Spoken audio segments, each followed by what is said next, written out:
why they didn't follow his instruction. He's not going to be pleased, I guarantee. So let's just follow these simple instructions, do the right thing, and Krishna will take care of us. It's so simple. Huh? So, anyway, are there more people now? No. No, just two? Boy, I am not pleased with this at all. I am not pleased at all. Where's Neville? Where's Swati? Where's all our usual people? Huh? This is nonsense. I don't know, maybe they couldn't log in or something? No, they've logged in before. What's the problem? The link is always the same. There wasn't an upgrade on Team. There was? I don't know. Still, but they can download the thing in 2 minutes, right? In theory. What's the problem? The problem is the lack of determination, lack of steadiness. Yeah, maybe they want to see it on YouTube or something. What? They want to see it in YouTube, I guess. Well, I don't know why they can't come on the thing when it's live and then they can ask questions and everything. Yeah, huh? This is not a spectator sport. This is something you're supposed to participate in. Huh? That means you come to the live satsang. What's the problem? I don't get it. What's with these people? Huh? They want to watch TV instead of participating in the live satsang with a self-realized soul? What's wrong with you? Huh? You need a head examined or something. Or you need to examine your own head. Huh? Why are you avoiding getting involved and participating in this discussion? What's wrong with you? Don't you understand how valuable it is? I guess not. Anyway, let's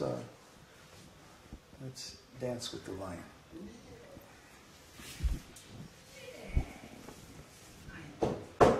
Whoops.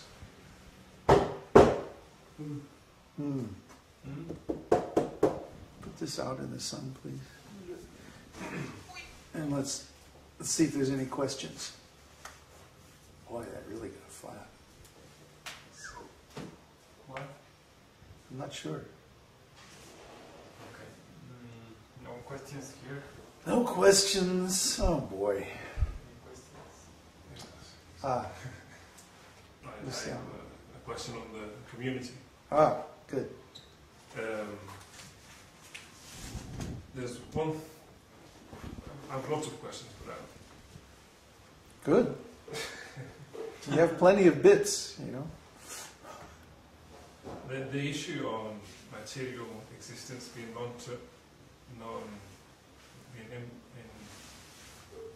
non-permanent. Yeah. So when we are developing a project for this material world, that project is also non-permanent. What's non-permanent about it? For example, building an agricultural community. That agricultural community one day will finish and will pass away. So that sort of makes it isn't sort of. You're not seeing with the right eyes. Give me the camera. You're not seeing with eyes of wisdom. You're seeing with material eyes. Huh? This instruction to make a community based on karma yoga is in the Vedas. It's in the Bhagavad-gītā. So the instruction is eternal. I mean, is there ever a time when it's not a good idea to be self-sufficient and independent? Is there ever a time when it's not a good idea to be strong and have the tools of your own subsistence available to you? You see? This is an eternal instruction. It's always good. It happens to be very, very good right now because the whole system that everybody's living in is falling apart. But at every time and in every place throughout history, it has always been a good idea to have your own food, to grow your own food. So, this is an eternal instruction. So if we follow an eternal instruction, then the result of following that instruction is also eternal in quality. You see? Varnashram dharma is the technical Sanskrit term for what we're doing. Varna ashram. Varna means the means of livelihood. And there are 4 varnas. Brahmanas earn their livelihood by intellectual and priestly work. Kshatriyas earn their livelihood by administration and keeping the peace. Vaishyas earn their livelihood by economic development and farming. And Shudras earn their livelihood by serving, the other 3. These are natural. They're not artificial. They're present everywhere. We always, everywhere we go, I've been all over this planet in so many different countries, and everywhere I went, there's an intellectual class, a political class, an economic class, and a worker class. Everywhere. It doesn't matter what you call them. They're always there. There's always a certain class of people who are naturally inclined to run businesses. There's always a section of people who are naturally inclined to administer organizations and to engage in politics and warfare. There's always a class of people who are into learning, knowledge, intellectual activities like writing, and the priestly duties of religion. And then there are all the rest, the other 90% of the population who can only serve. But these are present everywhere. In every, you go to Borneo, to the headhunters, they have these 4 classes of people. And you go to New York and to Central Park, and they have these 4 classes of people. And you go look around here in Chile, and they have these 4 classes of people. They're everywhere, even in so-called Marxist or communist countries. They still have workers, administrators, people who run business, and intellectuals.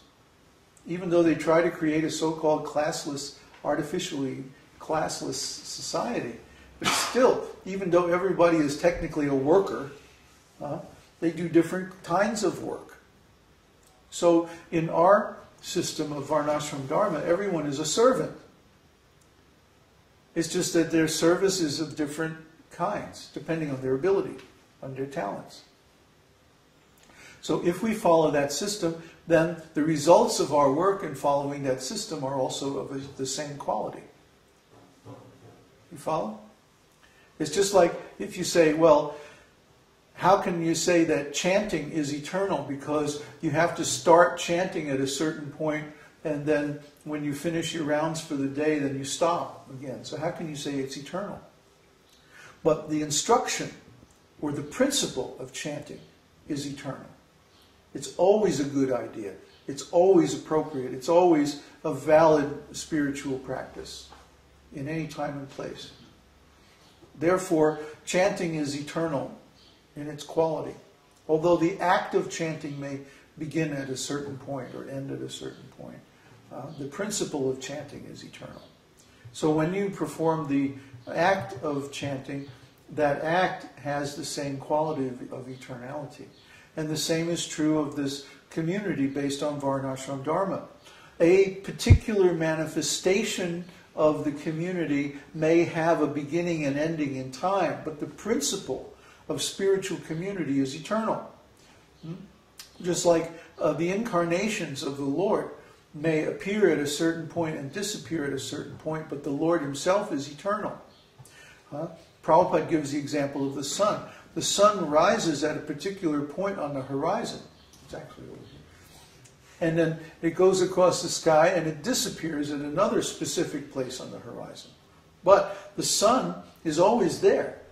It's just that sometimes you can see it and sometimes you can't see it. Similarly, this principle of spiritual community is eternal. It's just that it manifests at a certain point in time, and then again it disappears at a certain point of time. But the community and its effects are eternal. In this case would be the disciplic lineage, because that's eternal. Or The principle of parampara, of disciplic succession, is eternal.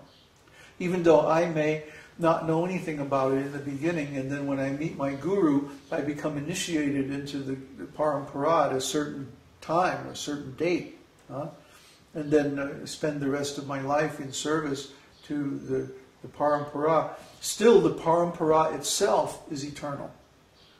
Even though before Srila Prabhupada came to the West, there was no disciplic succession from Lord Brahma in these countries, in the West. But that doesn't make any difference. It's just that the manifestation of that principle has a certain beginning and end in the Western countries, in the material world.